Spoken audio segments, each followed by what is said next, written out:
كتاب النهاردة هو الأشهر في عالم المال، الفلوس يعني. كتاب الأب الغني والأب الفقير للعبقري المليونير روبرت كيوساكي. هنتكلم عن نظرة الأثرياء للمال ونظرة الفقراء، وهل اختلاف التفكير بس كافي إنه يغير حياتك؟ ركز معايا في شرح الكتاب النهاردة وهات لك كوباية قهوة ويلا بينا.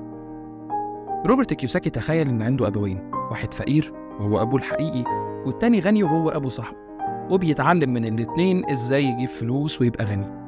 لكن شتان الفارق.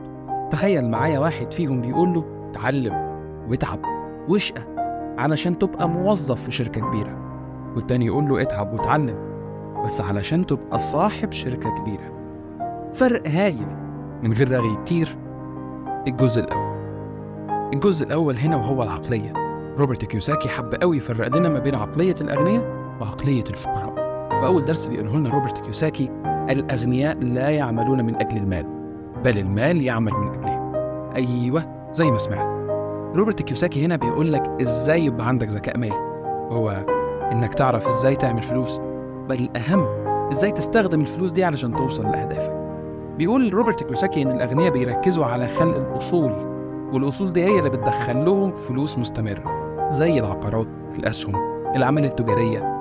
ولكن الفقراء دايما بيركزوا إن هم يحصلوا على وظيفة ويعملوا هم من أجل المال.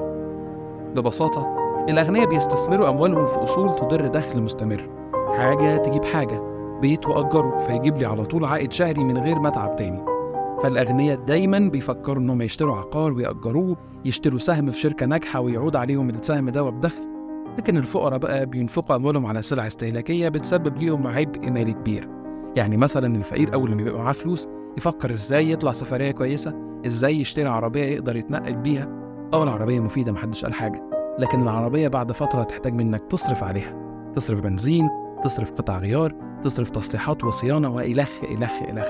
الأغنياء أول لما بيبقى معاهم فلوس بيفكروا إزاي يشتروا أصول، والأصول دي هي اللي تجيب لهم الحاجات اللي هم عايزينها، سواء بقى عربية، سواء بقى شقة يسكنوا فيها، لكن بعد ما يكونوا وفروا أصل ثابت، والأصل ده هو اللي هيديهم الفلوس.